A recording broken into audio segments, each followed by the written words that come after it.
Hello guys, welcome back to another video. Today I wanted to talk about something that's an extremely important skill in my opinion to have as a Fiddlesticks player, which is the art of reading the minimap correctly. I was actually playing a game on my Master Smurf on EONE the other day, playing Fiddlesticks mid, and in this game I thought I had the perfect example of doing this and how it brought me back into the game. Because what happened is I played Fiddle against Casio, which is usually a quite decent matchup, but I end up getting the first kill, right? Rengar ganks and I kill Casio for it. I have to use both my summoners, which is okay though. And then I end up dying to a Thresh roam, which was very obvious and I didn't pay attention because I was autopiloting. So now the lane is back to even, right? I die, she died, so now it's like kind of even. And then I tried to ult her in her face, but I forgot that her W cancels my ult, so she kills me almost, and then my Rel comes, and she tries to help me, and we try to kill her again, we commit, and then the enemy Thresh comes, and we both die. So now it's basically she has 3 kills, I'm completely done for, my lane is over, right? I cannot play my lane anymore, she's gonna have like 1 item, I'm gonna be sitting on like Lost Chapter. So yeah, this is a really rough situation to be in. Unfortunately, my OBS crashed here and I don't have the remainder of the game, but I do have this really cool website where you can just download any game that you played and you can see where you were at each minute of the game, right? So what I want to talk about here is my decision after I died, right? Right, so I die around 9 minutes. And the game is basically completely done for me. So I go back into mid lane, right? That's what you do. There's nothing really special about this. But now comes the situation that I wanted to talk about. So I recalled, I think I got out traded or something. I don't really remember what happened here. I was in base. So you have 3 options to make here, because my Rel is walking through mid lane and my Rengar is walking here, right? They do this because grubs are spawning, so they're walking both here. And my Fiora is behind the enemy's turret, she's proxying the wave here, and my Varus is pushing in the bot wave. So it doesn't really matter where I am right now, I could be sitting in mid lane. I have to make the same choices, right? So I want you to ask yourself, where would you go if you were in this situation, right? Rengar, Rel are grubs, Fiora is proxying, Varus is alone at bot pushing out the wave, and you're just in a hard losing mid matchup. So I think what most people would do, right, like probably like 90% of people would just go mid lane, and they would catch the wave and they would just stay mid lane.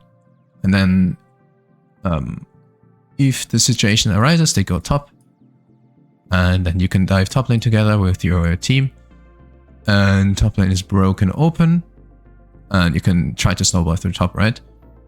But here's the thing, what you can also do is, you can also just straight up run here, right? And then dive them. And it's basically the same result, but she gets free mid push, so usually you want to be going mid first. But what I did is I actually went bot lane. Why? Well, it's actually quite simple, right? So let me go forward 1 minute. You will see I'm sitting here. The reasoning behind this is, well, it's a very basic concept of League, right? But most people fail to understand what it actually means. It's a concept of weak side, strong side. So what's happening here is basically, because my team is on the top side, we split the map in half. And this half of the map is all ours. This is our strong side. And this is our weak side, right? So what usually happens is, even the higher you go, the more you will see this. But you can also see this in like diamond games if the enemies are smart. This is your strong side, so you will be making plays here. You will be like getting the grubs. You will be diving top. Meanwhile, the enemy jungler is going to be bot side. He's going to do the Drake. And then they're gonna look for a dive bot lane, right? This is a lonely ADC. No one can resist that, right? Like, they're gonna be more horny than 60-year-old British dudes living in Thailand when they see Asian women. So they cannot resist this, right? There was like 2 waves stacked up under the turret. Varus is alone, or so they think. So they're all running bot, and they want to kill this guy, right? However, because I know that this is our strong side and I know this is our weak side, I immediately run bot lane. You don't do this every game though, because the difference is that I saw Thresh on the map. Right? Thresh was pushing together with Smolder. If Thresh wasn't here, then I would have to go mid lane.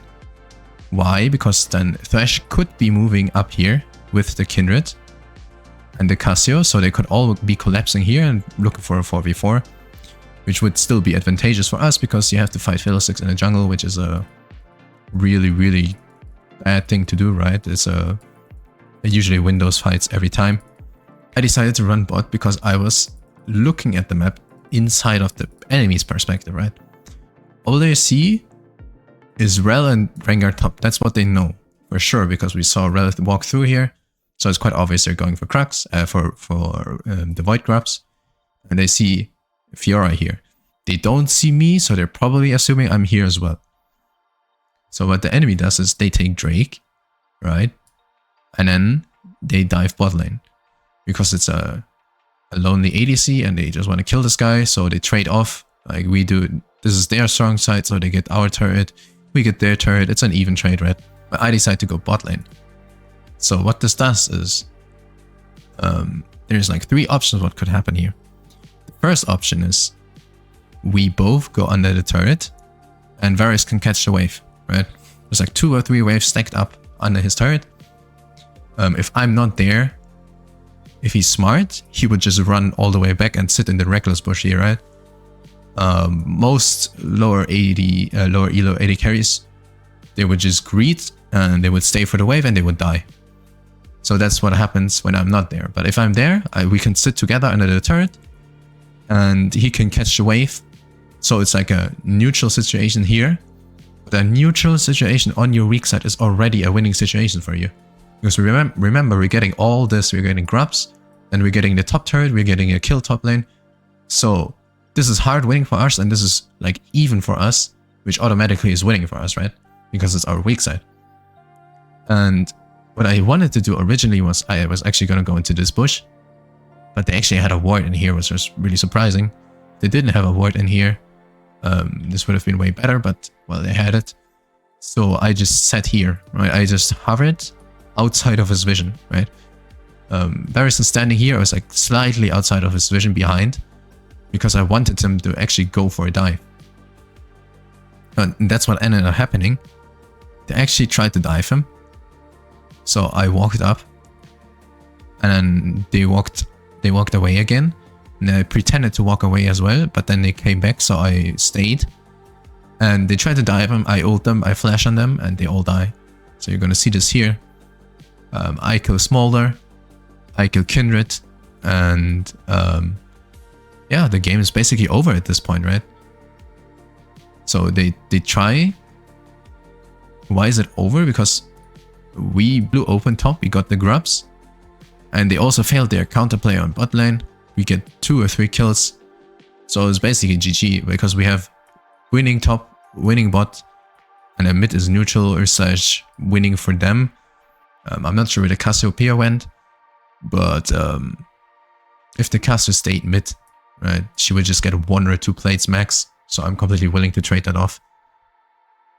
And the only times where this doesn't work is if they have something like a Tristana, right?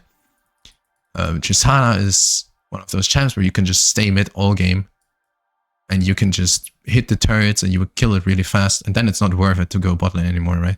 If I was sitting here and Tristana was just hitting mid turret, and then I would just lose the turret and it's not worth it anymore. However, they have a Cassio who is like no turret push at all, so I can do this. This is one of the most important and one of the hardest skills to master, in my opinion, because you need to really take in all the information on the minimap. You need to make decisions based on the information that you have. So this is why it's so important, but it also completely brought me back into the game because it was really behind at this point. The main takeaway is you have to think in the enemy's perspective, right? You have to think, where is the enemy gonna be? And when you master that skill, especially in Fiddlesticks mid, and Fiddlesticks in general, but as a jungler, for example, you have to be at grabs, right? You have to be at objective. But as Fiddlesticks top, you can also do this. It's just more risky because you have to roam all the way bot. You can do this as support, you can do this as fiddle mid. Any Fiddlesticks role you can do this basically on. Yeah, it's just super important because it allows you to be there before the fight happens. It allows you to find a good spot to ult from, and it allows you to completely turn around the game because your ultimate is so OP that you can win. Even if the Kazu went bot here, you could still win the 2v4 because your ult is just incredibly OP, right? So that's the main takeaway here. You want to be looking at the map and then thinking about what the enemy does. And it's really hard to do at first, but once you get the hang of it, you're going to be capable of completely carrying games on your own, right? That being said, I think this works more in higher elos where there's more structure to the game, but you can still do this. You can still predict enemies even at lower elos, and you can completely counter their plays. So thank you guys for watching. I hope you learned something from this video.